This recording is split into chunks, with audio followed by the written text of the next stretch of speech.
they're starting to rescue some people here in this area. Some of the dozens of folks in this neighborhood have been waiting for help here. To give you an idea of the sheer force of these overnight winds, literally branches punctured the stucco wall of this business. You can see how big these waves are crashing into Tybee Island Beach at this time. So I jumped out of the storm chaser, made our own Fox 5 snow guy, and there he is. But you know what? These kind of guys are going to be short-lived because it's that kind of snow. What I want to show you now is take a look, this bed. Someone was sleeping here when a tree came crashing down onto the home, bringing the ceiling down with it. She got out with only some pillows, some papers, and her Bible.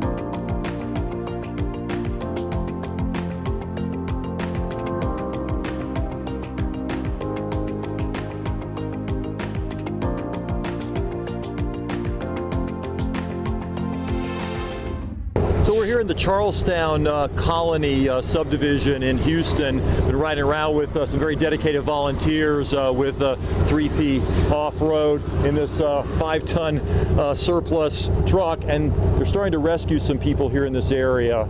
Some of the dozens of folks in this neighborhood have been waiting for help here. I think we have 5 plus a dog. 1, 2, 3, 4, 5. Yes, plus a dog coming over here to this 5-ton truck. The only kind of vehicle really can get in here right now.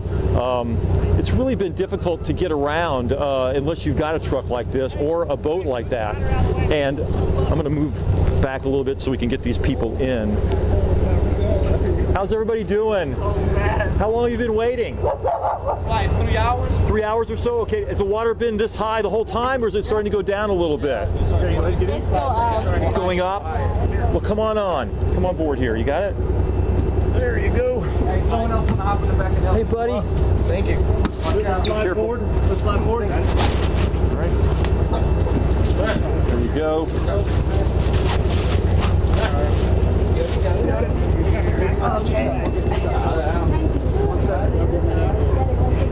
There you go.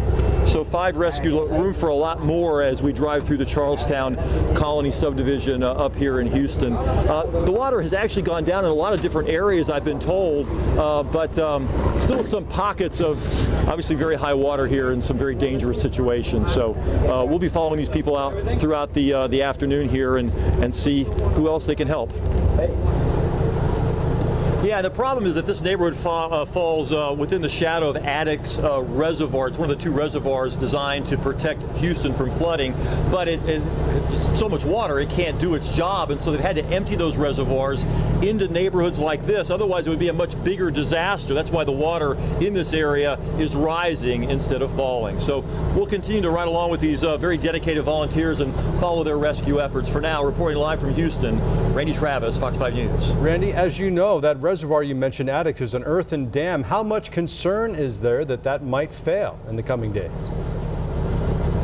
I've been monitoring some of the reports from our sister station here in Houston, and they say there is some concern that dam will fail, which is another reason why they have to pull that water out as fast as they can into neighborhoods like Charlestown Colony here. Otherwise, as I said, it could be a much, much, much bigger disaster.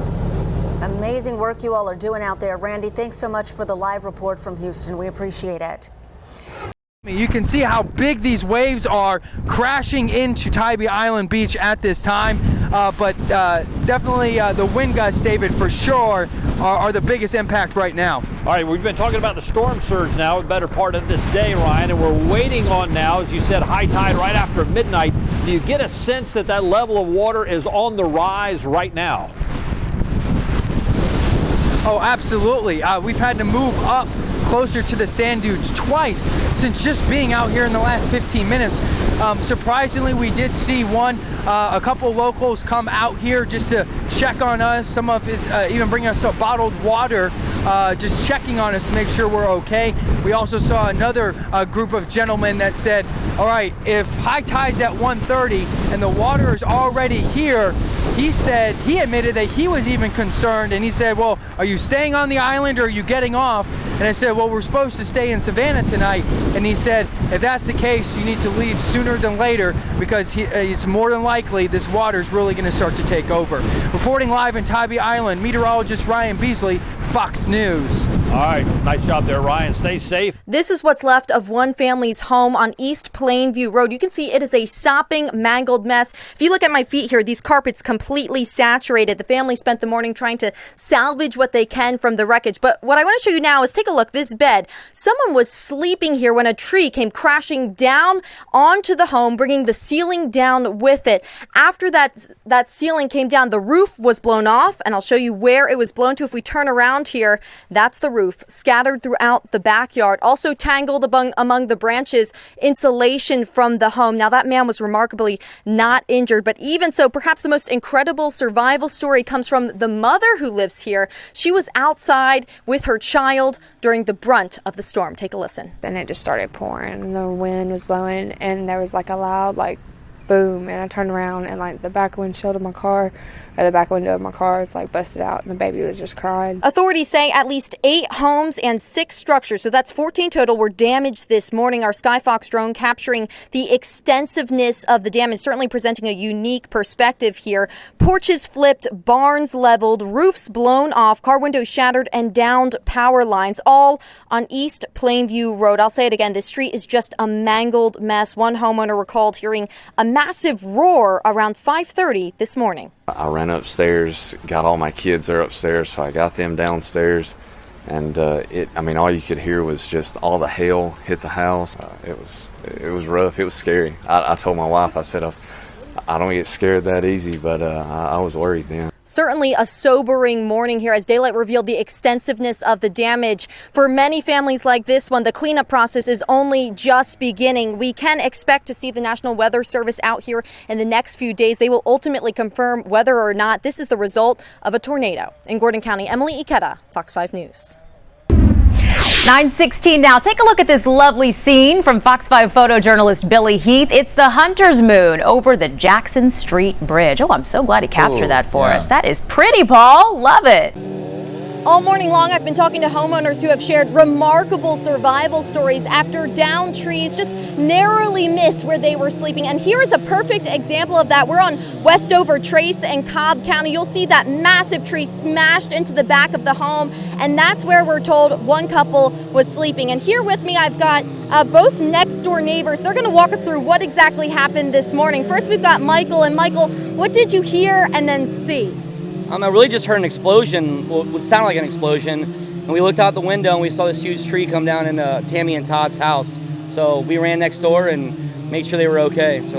And thankfully they were okay, and they actually credit something a little unique, a door frame. Maureen, tell us about that. Right.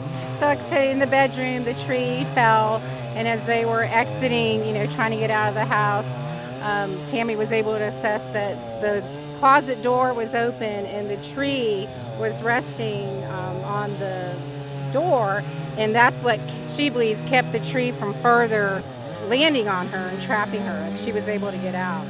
We are so glad that they are okay, that your families are okay. And in the background, what you're going to hear is the hum of chainsaws. This community rallying together to clean up the neighborhood debris all over Cobb County. More than 200 downed trees, according to the Department of Transportation. So the work is just beginning. In Cobb County, Emily Ikeda, Fox 5 News. Once the rain cleared, the view from the Skyfox drone showed a clear path of downed trees and debris. All 3 of the buildings on the church campus were struck, with the steeple down on the sanctuary. And the residence over here, we have a tree on it also. Across the road, the assembly building caught the worst of it, with a massive tree slicing it in half. Last Saturday, we actually had our barbecue over there in Spring Fling, so spent a lot of time there. Spring Fling, we were going to have our sunrise breakfast over there. And the rescues continue in Liberty, Texas. Fox 5's Randy Travis is there. We are in Liberty. It's about 44 miles east of Houston, and they got the same problems here that Houston has. But the people here are suffering even more because they don't have much to begin with. This is a woman, her name is Laura. She's in the white shirt there. She lives in an RV which she evacuated a couple of days ago. It had all her belongings. She's certain that all of them are lost. Well, now she's been trying to get her neighbors to leave. And there's a gentleman who's got a bag full of his belongings. His name is JD, she told me. She's finally convinced him to leave. So she's going to try to get him to walk through all of this water. As you can tell, it's waist deep, and try to get over here to dry land.